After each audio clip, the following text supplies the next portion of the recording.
Milk. Man, it's one of my favorite drinks. It really is. And yes, oh, yeah. And excuse me, I'm going to take another drink. This is good. So, it's also one of the reasons why I became a dairy veterinarian is because we've got cow's milk, we have goat's milk, we have sheep's milk, we have yak milk, buffalo milk, reindeer milk, we have horse's milk, we even have donkey's milk. Anybody here had donkey's milk? It's a little bit tasty, I guess. But milk is great. I mean, it is a great source of minerals and vitamins and proteins. And we could sit here and we could debate the value of the different animal proteins, whether it's milk is best or eggs or chicken, or we could debate whether or not what is the best source of protein. Is animal proteins better than vegetable proteins? But what I'd like to do is I would like to talk about milk and its use in international development. Well, here in the U.S., we have a wonderful source. It is safe, it is good, it is nutritious, and what we have, it may be one of the reasons why here in the U.S. we consume about 70 gallons per person per year, because it is a safe product. However, this is not the same. This is not so all across the world. In East Africa and Tanzania, they only consume roughly about 7 gallons per person per year. In Rwanda, it is 4 gallons per person per year. And in Malawi, a place I work with and have knowledge of, it's 1 gallon per person per year. And why is that so? Well, this milk could be used. We could use milk and improve the livelihoods of people in these countries. Is anybody here familiar with Beatrice's goat or Beatrice's story? No, it's a great story. This is a book that was published, I think, about 2010. It's a story about some children in Connecticut, a goat, a family, a girl named Beatrice, a family in a community in Uganda, and the milk from this goat. And a lot of things came in and worked in this story that this goat was a source of advancement for Beatrice and for the community. Actually, Beatrice here, she graduated from the Connecticut College about 2008, and now she has a master's. And it's pretty much because of this goat. Well, I'd like to talk about the story behind her story, what's not written in that book. What I'd like to do is tell you what all goes into a goat milk working in international development. And number one is diplomacy. Diplomacy and communication. To work in development, to work with different villages, you have to have diplomacy. You have to talk to government officials, state officials. But what's more important is you have to go to the communities and you have to talk to the elders. You have to talk to the community. You have to understand the social, the religious, the cultural differences, the values that that community has. Because any project that you do has to work in those confines. If it doesn't, then it is not going to work. So you need communication. You need diplomacy. Well, you also need engineering. You need labor. Because once you get permission to work in an area, now we have to bring in animals. Well, where are the animals going to stay?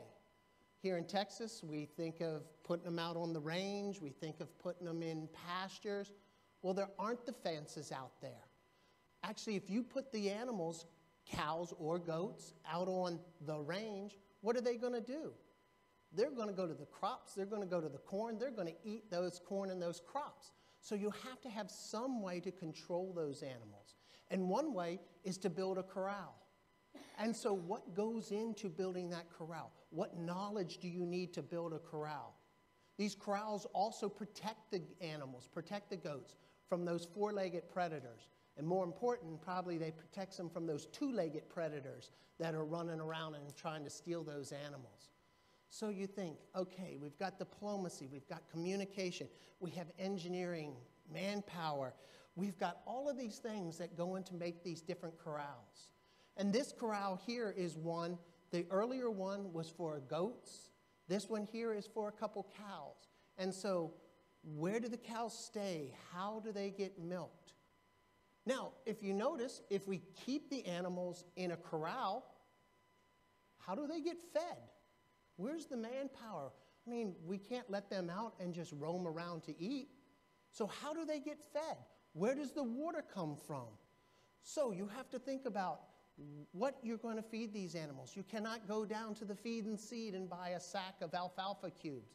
So what happens? It's a cut and carry system that people go out and they will cut the food for the animals and they bring it back.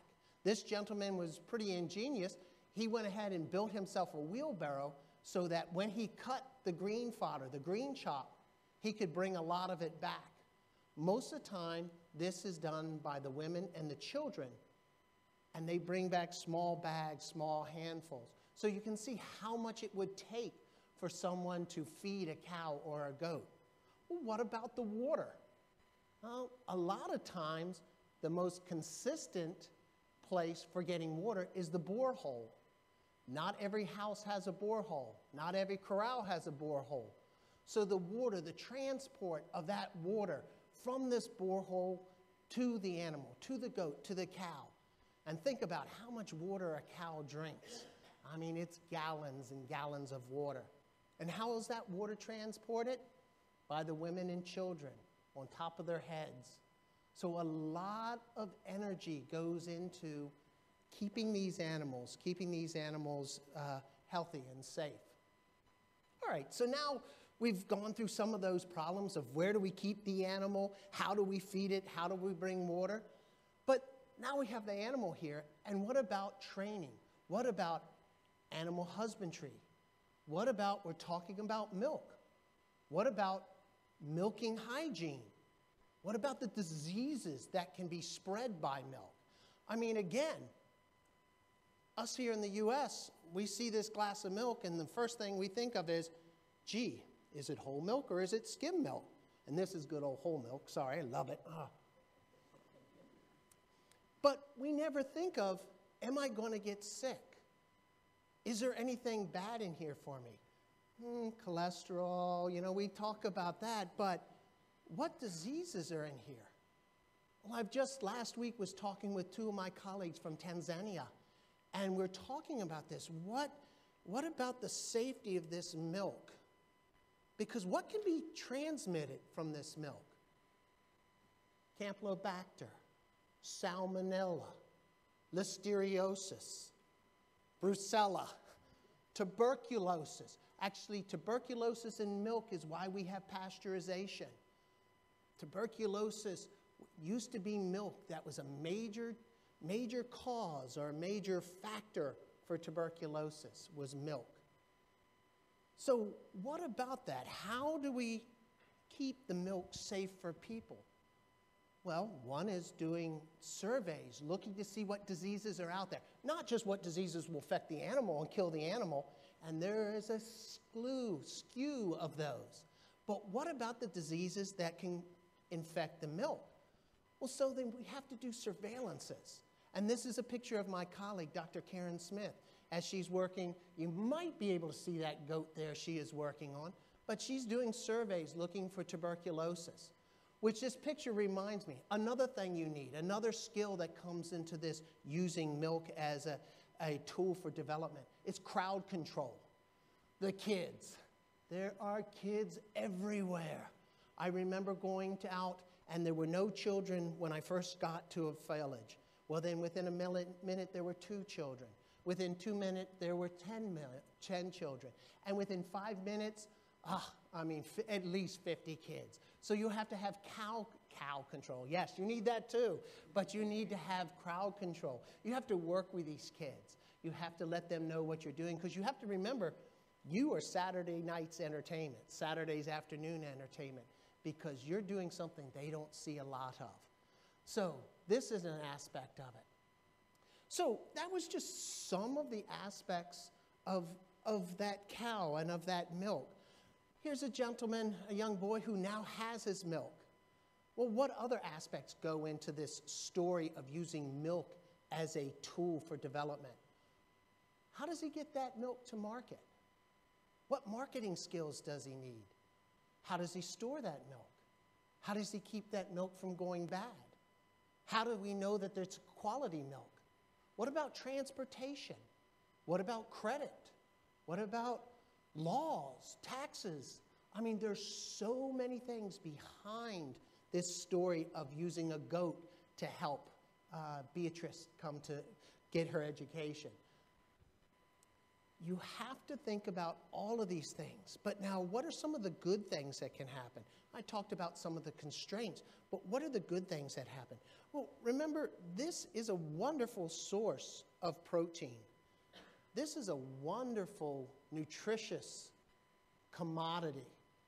And what we have found is that if you increase the protein consumption of children, they grow better. Physically, they grow better. Their cognitive development increases. And so good nutrition is going to help these kids. Thinking about that protein, if you look here on this chart, it talks about protein in a person's diet. Well, you can see that some of these countries, protein is a limiting factor. It can be improved. And one way to do it is through this milk, through this quality protein. Because what's interesting, too, is a cow is a wonderful, cow, goat, ruminants, they're wonderful animals. They can take a product, they can take protein and carbohydrates that are unfit for human consumption, grass, the byproducts of certain industries, let's say the citrus, the juice industry, the pulp, the rinds of that, they can take that. They can take brewer's mash, another one of my favorite drinks, beer, all right? They can take all of these things. Cows can take these carbohydrates and proteins that you can't use and then convert it into a protein source that is really great for you to drink or for those kids to drink. And that's the wonder of cows, and that's the wonder of milk. Well, I've told you a little bit about all of these different groups or different topics and disciplines that go into using milk, using dairy animals as a tool of international development. And it takes this team of individuals. And this article in Science Daily, it just came out 4 days ago. And actually, it says the same thing. It says that veterinarians and medical doctors need to work together, need to be a team when we work on diseases and when we work on development. We need this one health approach. Well, I think this was a good start, but I really think more than one health. We do need veterinarians, we do need medical doctors, but we need animal scientists, range scientists, soil scientists, water scientists, conservationists, because there's a problem with conservation out there. We need marketing experts. We need transportation experts. We need communication experts. We need this multidisciplinary team to work on development. And that's really what is happening and what should happen more. Because if we can do that, we can make a product that is going to make better nutrition, better educated people. And this will make a more secure nation, which will really protect us. And so with milk and with dairy, maybe we can get these kids here to A&M. And in, I don't know, 15 years, we'll see Mwangi's goat, and they'll talk about Texas A&M. So next time you grab a glass of milk, think about it. How can this be used to improve the world. Thank you.